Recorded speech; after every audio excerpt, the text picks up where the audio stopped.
નમસ્કાર મિત્રો, આજના વિડીયોમાં તમારું સ્વાગત છે।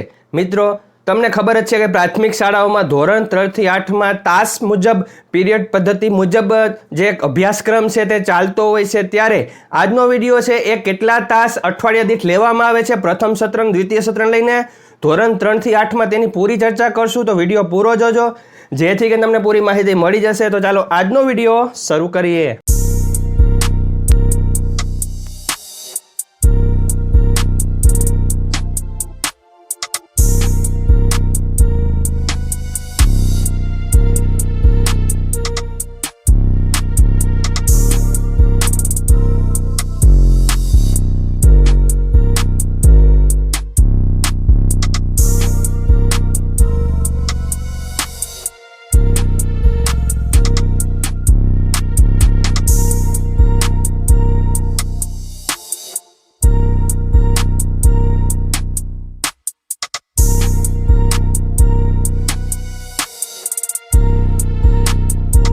મિત્રો, મેં આની પહેલાં બાળવાટિકાના માસવાર આયોજનને લઈને મેં ઓલરેડી એક વિડીયો બનાવેલો છે, તે તમને આ બટન પર મળી જશે।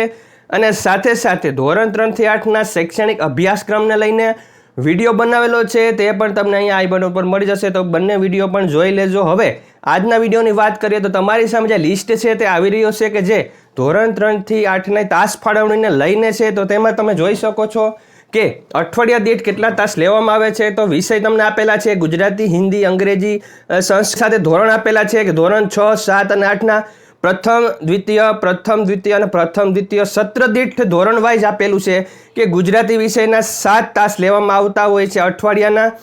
ત્યારબાદ હિન્દીના 5 તાસ છે, અંગ્રેજીના 6 તાસ છે, સંસ્કૃતના 2, ગણિતના 7 તાસ લેવામાં આવે છે, વિજ્ઞાનના 6 તાસ, સામાજિક વિજ્ઞાનના 6 તાસ, શારીરિક શિક્ષણના 2 તાસ, ચિત્ર, સંગીત અને કાર્યાનુભવના 3 તાસ અને પુસ્તકાલયનો 1 તાસ, મળીને 45 તાસ કે 45 પીરિયડ થવા જોઈએ એક અઠવાડિયાના।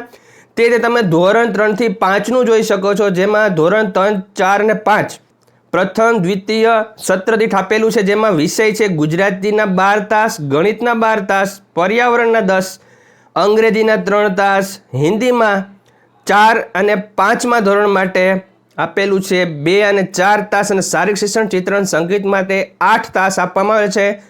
આમ અઠવાડિયા દીઠ ટોટલ 45 તાસ આમાં પણ થવા જોઈએ।